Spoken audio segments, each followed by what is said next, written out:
അസ്സലാമു അലൈക്കും. ബിസ്മില്ലാഹിർ റഹ്മാനിർ റഹീം. അൽഹംദുലില്ലാഹ് വസ്സലാത്തു വസ്സലാമു അലാ അഷ്റഫി റസൂലില്ലാഹ് വഅലാ ആലിഹി വസഹബിഹിൽ ഫായിസീന ബിറളില്ലാഹി അമ്മാ ബഅദ്. ആദരണീയരായ ജ്യേഷ്ഠാനന്ദന്മാരെ, സുഹൃത്തുക്കളെ, ഞാൻ ഹമീദ് ഫൈസി അമ്പലക്കടവ് വളരെ പ്രധാനപ്പെട്ട ഗുരുതരമായ ഒരു വിഷയം നിങ്ങളെ ശ്രദ്ധയിൽപ്പെടുത്താനാണ് ഈ വോയിസ് മെസ്സേജ്. നിലവിൽ സുന്നി കേരളത്തിൽ വലിയ പ്രതിസന്ധികൾ സൃഷ്ടിച്ചുകൊണ്ടിരിക്കുന്ന, ആശയരംഗത്ത് വലിയ പ്രയാസങ്ങൾ സൃഷ്ടിച്ചുകൊണ്ടിരിക്കുന്ന ഗൗരവതരമായ ഒരു വിഷയത്തെക്കുറിച്ച് സംഘടനാ വിഭാഗീയത പരിഗണിക്കാതെ തീർത്തും മാന്യമായി കാര്യങ്ങളുടെ പരിഹാരം ആവശ്യപ്പെട്ടുകൊണ്ട് SKSSF, SYS ഘടകങ്ങളുടെ സംസ്ഥാന സമിതിയുടെ 4 പേർ സംയുക്തമായി ഒപ്പുവെച്ച ഒരു കത്ത് കാന്തപുരം വിഭാഗം ജംഇയ്യത്തുൽ ഉലമയുടെ അധ്യക്ഷന് ഞങ്ങൾ കൈമാറാൻ തീരുമാനിച്ചു. ഈ അടിസ്ഥാനത്തിൽ ആ കത്ത് തയ്യാറാക്കി അദ്ദേഹത്തിനെ സമീപിച്ച് അദ്ദേഹം നിഷ്കരുണം ആ കത്ത് നിരാകരിച്ച് തിരിച്ചു കൊടുത്തയച്ച വളരെ വേദനാജനകമായ സാഹചര്യത്തിൽ ആ കത്തുമായി ബന്ധപ്പെട്ട വിഷയവും അതിൻ്റെ ഉള്ളടക്കവും മാന്യ ശ്രോതാക്കളുടെ ശ്രദ്ധയിൽപ്പെടുത്തുകയാണ്. നിലവിൽ പ്രവാചക തിരുമേനി സ്വല്ലല്ലാഹു അലൈഹി വസല്ലം തങ്ങൾക്ക് അള്ളാഹു നൽകിയ എല്ലാ അനുഗ്രഹങ്ങളും പ്രത്യേകതകളും മഹത്വവും ഇസ്ലാമിക ലോകം അംഗീകരിക്കുന്നുണ്ട്. സുന്നി വിഭാഗം ഇത്തരം വിഷയങ്ങളിൽ ഒരു പ്രത്യേകതയും ഒരു കാലഘട്ടത്തിലും ചോദ്യം ചെയ്തിട്ടില്ല. കേരളത്തിലും സ്ഥിതി ഇത് തന്നെയായിരുന്നു. പക്ഷെ വിവാദമുടിയുടെ പശ്ചാത്തലത്തിൽ ഇക്കഴിഞ്ഞ 1-2 വർഷക്കാലമായി കേരളത്തിൽ കാന്തപുരം വിഭാഗം സുന്നി നേതാക്കൾ നബി സല്ലല്ലാഹു അലൈഹി വസല്ലം തങ്ങളുടെ ചില പ്രത്യേകതകൾ നിരാകരിക്കുകയും ചോദ്യം ചെയ്യുകയും ചെയ്യുകയാണ്. ഇത് അവരുടെ കൈവശമുള്ള വ്യാജമുടി ഒറിജിനലായി ചിത്രീകരിക്കാനുള്ള വിഫല ശ്രമത്തിന്റെ ഭാഗമാണ്. ഒന്ന്, പ്രവാചക തിരുമേനിയുടെ ശരീരത്തെ അള്ളാഹു കാത്തു സൂക്ഷിക്കുമെന്ന് ഖുർആൻ പറയുന്നുണ്ട്. സ്വഹീഹായ നബിവചനം പ്രവാചകരുടെ ശരീരത്തിന് ഒരു പോറലും ഏൽപ്പിക്കാൻ കഴിയില്ല, അത് സുന്ദരമായ നിലയിൽ കാത്തു സൂക്ഷിക്കുമെന്ന് വ്യക്തമാക്കുന്നുണ്ട്. ആ ശരീരത്തിന്റെ ഭാഗമാണല്ലോ വിശുദ്ധ കേശങ്ങൾ. ഒരു കാരണവശാലും വിശുദ്ധ കേശത്തിന് ഒരു നാശവും വരില്ല. അതുപോലെ തന്നെ പ്രധാനമാണ്, പ്രവാചക തിരുമേനി സ്വല്ലല്ലാഹു അലൈഹി വസല്ലം തങ്ങൾക്ക് ഒരു പ്രത്യേക പ്രകാശമുണ്ട്. ഒരു നൂറാനി എന്നൊക്കെ പറയും, പ്രകാശത്തിന്റെ ഔജ്വല്യം. ഈ പ്രകാശത്തിന്റെ ആധിക്യ നിമിത്തം പ്രവാചക തിരുമേനി സ്വല്ലല്ലാഹു അലൈഹി വസല്ലം തങ്ങൾക്ക് നിഴൽ പ്രത്യക്ഷപ്പെടാറില്ല. ഇത് രണ്ടും ഇപ്പോൾ മുജാഹിദ് പ്രസ്ഥാനം നിഷേധിക്കുകയാണ്. ഇത് രണ്ടും ഇപ്പോൾ കാന്തപുരം വിഭാഗം നിഷേധിക്കുകയാണ്.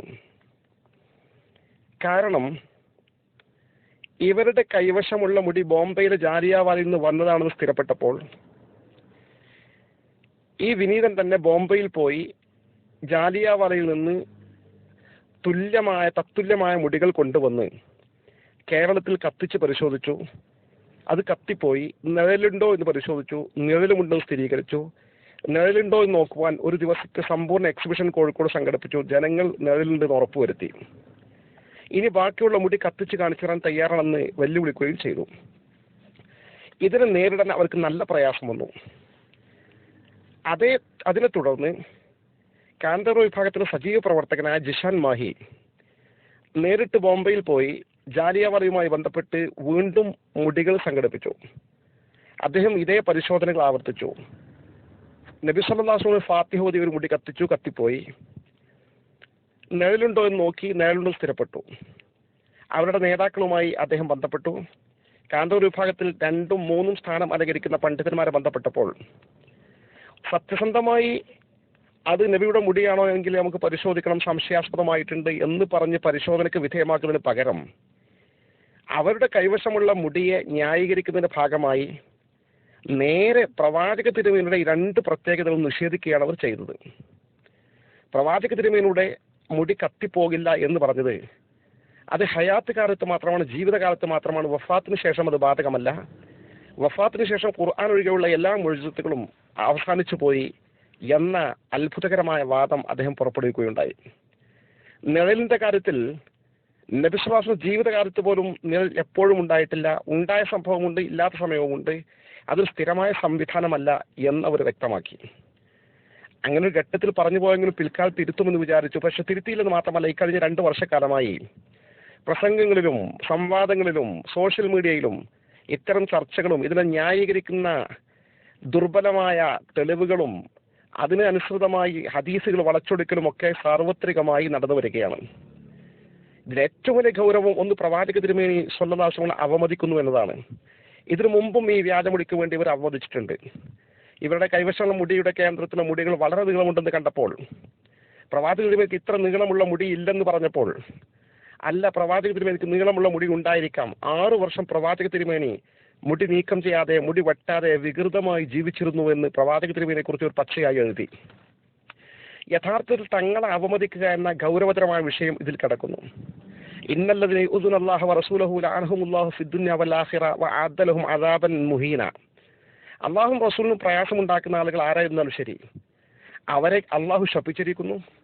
അവർക്ക് നിന്ദ്യകരമായ ശിക്ഷ അള്ളാഹു ഒരുക്കി വെച്ചിരിക്കുന്നു. വിശുദ്ധ ഖുർആനാണ് പറയുന്നത്. ഇത് വളരെ ഗൗരവമുള്ള വിഷയമാണ്. വളരെ പ്രധാനപ്പെട്ട രണ്ടാമത്തെ വിഷയം, മുഅ്ജിസത്ത് കറാമത്തുകൾ വഫാത്തിന് ശേഷം മുറിഞ്ഞു പോകുമെന്ന് സുന്നി വിഭാഗത്തിൽപ്പെട്ട ആളുകൾ തന്നെ പച്ചയായി ഇങ്ങനെ പറഞ്ഞാൽ പിന്നെ മുജാഹിദ് പ്രസ്ഥാനത്തിന് മുമ്പിൽ നമ്മൾ എങ്ങനെ മറുപടി പറയും? മഹാന്മാരുടെ വഫാത്തിന് ശേഷം അവർക്ക് നമ്മളെ സഹായിക്കാൻ കഴിയണമെങ്കിൽ, ഇസ്തിഗാസ നടക്കണമെങ്കിൽ, മഹാത്മാക്കൾക്ക് മരണാനന്തരം കഴിവ് വേണ്ടേ, പ്രത്യേകതകൾ വേണ്ടേ, മഹത്വം വേണ്ടേ, മുഅ്ജിസത്ത് വേണ്ടേ, കറാമത്ത് വേണ്ടേ? ഇതില്ലെന്ന് പറയുമ്പോൾ അക്ഷരാർത്ഥത്തിൽ സുന്നത്ത് ജമാഅത്തിന്റെ ആദർശത്തിനെ കത്തിവെക്കുന്നത്. ഈ വിഷയത്തിൽ പണ്ഡിതോചിതമായി ഒരു ചർച്ച ചെയ്തൊരു തീരുമാനമെടുത്ത് ഉലമാ സമ്മേളനത്തിൽ പ്രഖ്യാപിക്കണം. ഇന്നും നാളെയും മറ്റന്നാളും നടക്കുന്ന എന്നാണ് ഞങ്ങൾ കത്തിൽ മാന്യമായി ആവശ്യപ്പെട്ടത്. പെട്ടെന്ന് അത് സാധിക്കില്ലെങ്കിൽ സംഘടനാ തലത്തിൽ ചർച്ച ചെയ്ത് പണ്ഡിതോചിതമായ ഒരു തീരുമാനമുണ്ടാക്കി ഈ വിവാദം അവസാനിപ്പിച്ച് ഞങ്ങൾക്കത് ഒരു രേഖാമൂലം എഴുതി തന്ന് അങ്ങനെ വിശദീകരണം തന്നാൽ നന്നായിരുന്നു എന്ന നിലക്ക് മാന്യമായ ഒരു കത്ത് ഞങ്ങൾ നൽകിയിട്ട് ആ കത്തിന് മാന്യമായി പ്രതികരിച്ചില്ലെന്ന് മാത്രമല്ല, ആ കത്തുമായി വന്ന സംഘടനാ പ്രവർത്തകരെ കത്ത് സ്വീകരിക്കാതെ 1 മണിക്കൂർ നേരം കാത്തിരുന്നിട്ടും സംസാരിച്ചു എന്നല്ലാതെ കത്ത് സ്വീകരിക്കാൻ തയ്യാറാകാതെ ഈ സുലൈമാൻ മുസ്ലിയാർ തന്റെ സ്ഥാപനത്തിന് മടക്കി അയച്ചു എന്നത് വേദനാജനകമാണ്. വീണ്ടും ഞങ്ങളൊരു പ്രതിനിധി വശം കത്ത് വീട്ടിലേക്ക് കൊടുത്തയച്ചിട്ട് കത്ത് വാങ്ങി വായിക്കാൻ അദ്ദേഹത്തിന്റെ ഖാദിമും അദ്ദേഹത്തിന്റെ സെക്രട്ടറിയുമായ പണ്ഡിത സുഹൃത്തിനോട് ആവശ്യപ്പെട്ട് അദ്ദേഹം ഫുള്ള് വായിച്ചിട്ട് എന്താണ് അതിലെ ഉള്ളടക്കം ചോദിച്ചറിഞ്ഞിട്ട് തൽക്കാലം നമുക്ക് അത് നമ്മുടെ സംഘടന ഉള്ളിൽ കൈകാര്യം ചെയ്താൽ മതി, കത്ത് നീ തിരിച്ചു കൊടുക്കുന്നതാണ് വീണ്ടും തിരിച്ചയച്ച് വന്ന ആളുകളെ ജസ്റ്റ് ഒരു മര്യാദ പ്രകാരം പരിഗണിക്കുക പോലും ചെയ്യാതെ ഇത്ര വലിയ ഗൗരവതരമായ സുന്നത്ത് ജമാഅത്തുമായി ബന്ധപ്പെട്ട ഒരു വിഷയത്തെക്കുറിച്ച് പ്രതികരിക്കാൻ തയ്യാറാകാതെ, പരിഗണിക്കാൻ തയ്യാറാകാതെ ഖേദകരമാണ്. ഞങ്ങൾ വീണ്ടും പറയുന്നു, ഞങ്ങൾക്ക് നിരാശയില്ല. ഈ വിഷയം അടിസ്ഥാനപരമായി സുന്നത്ത് ജമാഅത്തിനെ ബാധിക്കുന്ന വിഷയമാകുന്നതുകൊണ്ട് കാന്തപുര വിഭാഗത്തിന്റെ കൂട്ടത്തിൽ പണ്ഡിതന്മാരുണ്ടല്ലോ, അവർ ഇക്കാര്യത്തിൽ ഇടപെട്ട് നേതൃത്വവുമായി ബന്ധപ്പെട്ട് ഈ വിഷയത്തിൽ ഒരു തീർപ്പ് കൽപ്പിച്ച് സുന്നത്ത് ജമാഅത്തിന്റെ ഭദ്രമായ മുന്നോട്ടുള്ള നീക്കത്തിനും നബി സല്ലല്ലാഹു അലൈഹി വസല്ലം അവമതിക്കുന്ന ഈ അപകടകരമായ നീക്കത്ത് പിന്തിരിയാനുള്ള ഒരു മാർഗമൊരുക്കാനും സുന്നത്ത് ജമാഅത്തിനെ ശക്തിപ്പെടുത്താനും മുന്നോട്ട് വരണമെന്ന് സ്നേഹപൂർവ്വം ശ്രദ്ധയിൽപ്പെടുത്തുന്നു. ഈ കത്ത് മാന്യമായ ഇടപെടലുകൾക്കായി ഞങ്ങൾ പൊതുസമൂഹത്തിന് മുമ്പിൽ സമർപ്പിക്കുന്നു. ഇനിയും ഈ കത്തിന് മറുപടി ഞങ്ങൾ പ്രതീക്ഷിക്കുന്നു. അസ്സലാമു അലൈക്കും.